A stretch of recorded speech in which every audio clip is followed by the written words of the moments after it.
So Elliston, I think maybe the first thing to sort of start with is that actual day when you discovered that these images had been made of you, like what you were feeling, what you were thinking, where you were. Obviously kind of a difficult place to start, but could you kind of bring us back to that moment of realizing, oh my gosh, like these images exist, someone has made these images of me? Like, what was that like? Well, I remember I woke up on a Monday morning. I had tests and I was in volleyball. I was just pretty much a normal teenager. I was 14 years old and a freshman in high school, so I had so much ahead of me. I was worried about my friends. I was struggling with the normal teenage struggles, and this was just an extra worry that just appeared in my head and appeared in my life. I woke up at 6 a.m. It was the first thing I saw. One of my best friends texted me telling me that these photos of her and I were circulating around the school. And I go to high school in Texas, and those high schools aren't small. I have a class of 600 kids, and throughout the whole school, it's around 2,400 students. So my immediate thought was to just curl up and hide. I was expected to go to school and perform well on my tests. I was expected to still have a smile on my face and still do good at volleyball. I had so many things to worry about, and this just added so much weight on my shoulders. I remember just laying in my bed and just wanting to cry. It was so hard to even think that this was reality. I didn't even want to tell my mom because I don't want her to think these photos are real. I would never take a photo of myself like this. I would never send a photo like this out. And now my worst nightmare is occurring. How do I tell all these people that these are fake? That was one of the first thoughts going through my head. I mean, I wanted to plead my case and tell everyone these are fake, but yet I couldn't get any words out. And I just remember just bawling my eyes out to my mom, crying, and I was so scared and helpless. I mean, what can her and I do? It's 6:15 in the morning. How are we going to tackle this in a way where I feel confident and safe throughout my day? And my mom, she immediately took initiative. She calmed me down and was like, why don't you just go to practice? Just try to get through at least 2 hours of the day. And by the time I was out of practice, I remember getting called down to the office to my best friend and her mom, and then my mom and my stepdad, and we were telling kind of the situation to a police officer. I remember I was walking through the hallway on my way down to the office to go and tell the police officer what happened, and a girl that I wasn't really friends with came up to me and said, "I'm so sorry, Ellis." And I just remember my heart sank to my toes. I mean, this is not someone I was friends with. This is not someone I talked to on the daily. And she didn't know my character, and she had seen these images of me. What did she think of me? Did she think these were real? How am I going to tell her these are fake? I didn't know what to say, and no words came out. I just remember just immediate tears flowing to my eyes. I was so isolated, and I was trying so hard to show and to talk to everyone, to tell them that these aren't real, this is not who I am. But yet, these photos that were fake had so much immediate damage to not only me, but to all of my friends, to my parents. We were all scared. No one knew what to do, and it was such a hard couple of days.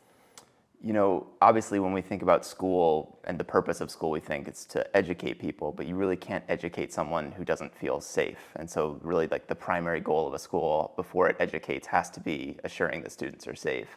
And so I'm sure you assumed that your school would have your back and would protect you and would have some awareness of how to deal with the situation. But I understand in your case that just wasn't what happened.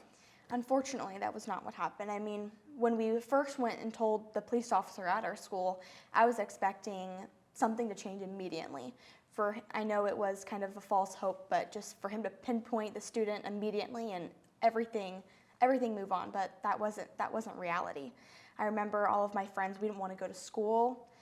It was a whole week of torture. The student was adding more girls, perpetrating more people, and it was so terrible, and no one knew what to do. My teachers didn't know what was happening.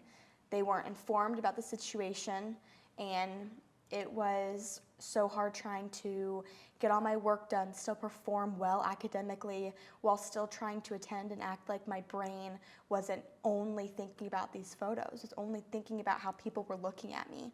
And especially in a moment where high school and everyone is worried about themselves, everyone is thinking about their own insecurities, it just added so much to my plate. And I remember I was in the counselor's office for at least 2 hours of the day while I was at school, the times I attended school, just because I was so stressed out. And I mean, my guidance counselor, she was amazing at trying to calm me down, but in reality, she was still scared. She didn't know what to do. She didn't know how to handle this. It was like a situation in front of her where she wants to help, but she doesn't know how. So it was super isolating in the moment. But obviously there was some turning point where you must have said to yourself, you know what, like, I'm not going to just lay down. I'm going to fight. And so my understanding is really getting to Senator Cruz, right? So can you tell me a little bit about that pivot from this is happening to me to, no, I'm taking control of this. I get to decide what happens next. Like, that's a pretty impressive moment for a young person to decide, like, no, I'm going to be in charge of what happens next year. What was that sort of second chapter like? Well, this occurred in October of 2023, and from October to January of 2024, it was kind of silent. I was still trying to deal with the repercussions of the school not doing anything, of not getting any responses, still trying to move on from the trauma. But my mom, she was the one that really encouraged me to talk about it. Although she didn't push me, she still shared the story of what happened to her and her daughter, and she was just reaching out to anybody. I mean, with the lack of education and resources that the school had about AI, she wanted to talk to someone that would have some sort of idea of what to do. So she began reaching out to my Texas Senator, Ted Cruz, and it was really just a miracle that someone in his team saw the inbox, saw the email, and introduced it to Mr. Ted Cruz. And from there, he was able to call my mom. They had long conversations. He flew her up to D.C. to kind of introduce the Take It Down Act. Yeah. And from that bill, it really just talks all about this situation, AI deepfakes. It talks about the punishment, the consequences, the jail time, but it also holds big tech accountable. So the images of me and all my friends were up on social media for 9 months. Oh my God. Without them being taken down. I mean, for 9 months, we were petrified that these photos could resurface. Someone could just easily pull them up on their phones and show them during class. I mean, unfortunately, that's still kind of the case. Everything on your phone can't necessarily disappear, but the constant worry that anybody could pull these up was almost eliminated.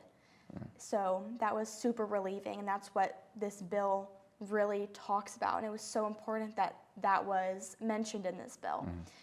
When my mom showed me all of the positive encouragement that we were getting, it just filled my spirits. We had been through so much of no one taking us seriously, no one trying to help. So hearing back from somebody that really wanted to make a change was super encouraging. And that was almost my turning point, because I was thinking, someone actually might want to listen to this. Someone might actually want to do change.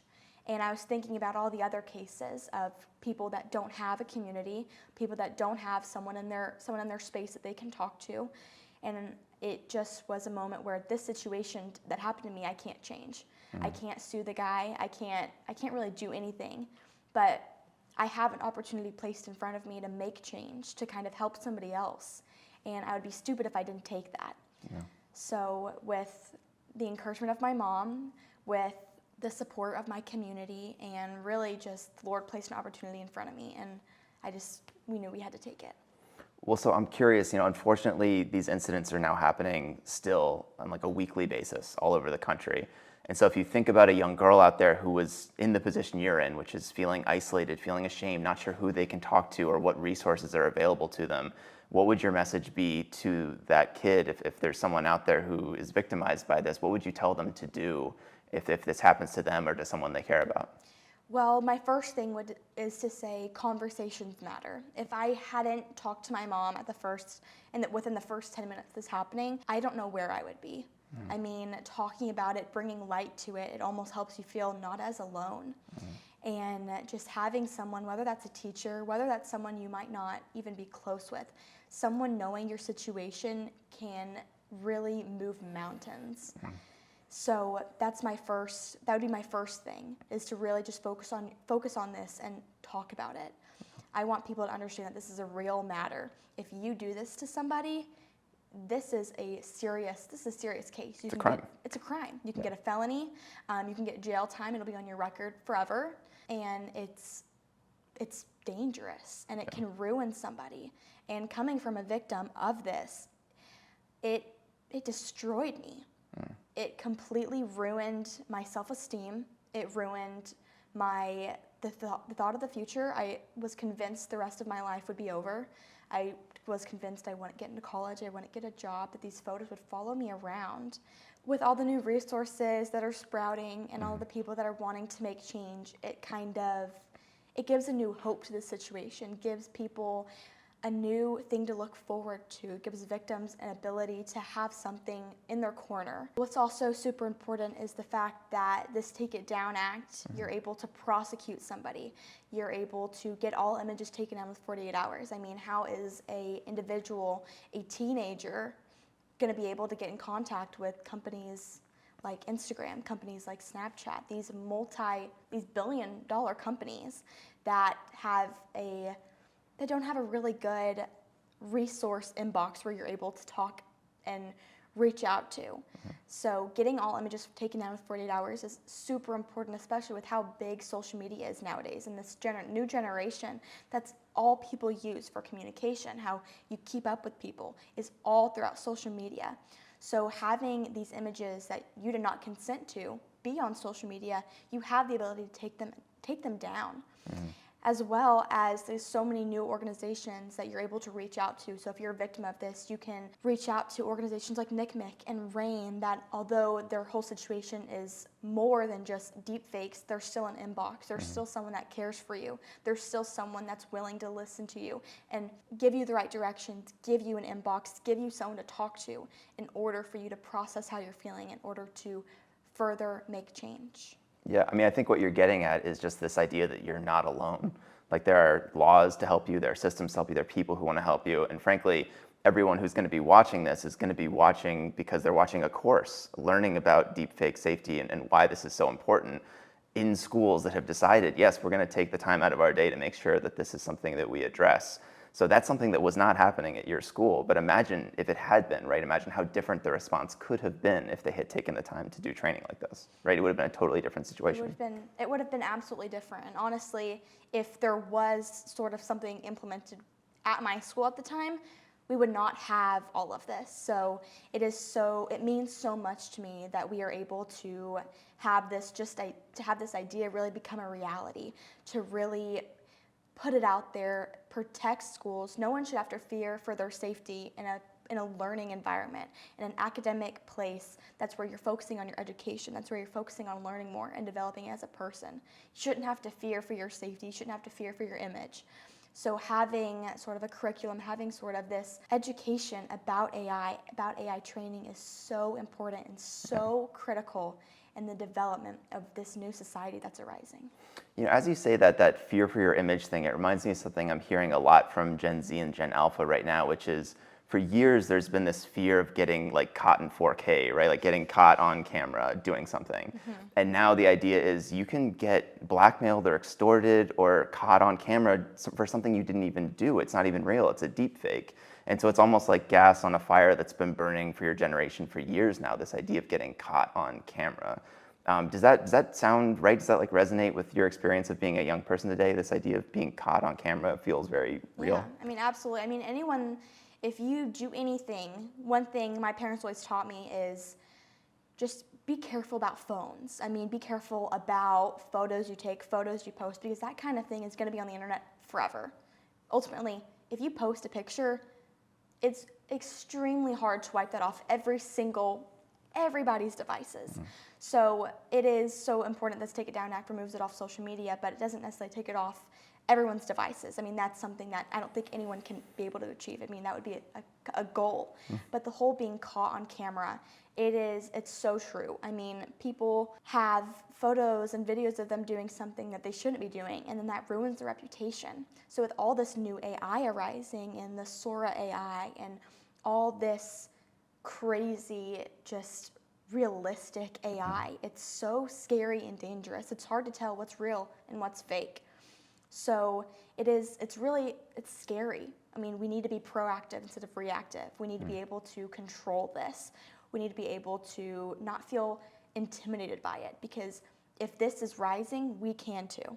So what would you say to a school or to school leaders who are maybe looking at doing some kind of deepfake safety training and they're not sure? I mean, schools have not a lot of time in the day for a million things that they have to do. And so they might be kind of weighing, like, do we do deepfake safety training? How big of a problem is this really? What would you say to school leaders who are looking at a course like this one and they're just not quite sure if they want to commit to it? Why is this so important for them to say, yes, we are going to take the time to make sure everyone in our community understands this issue?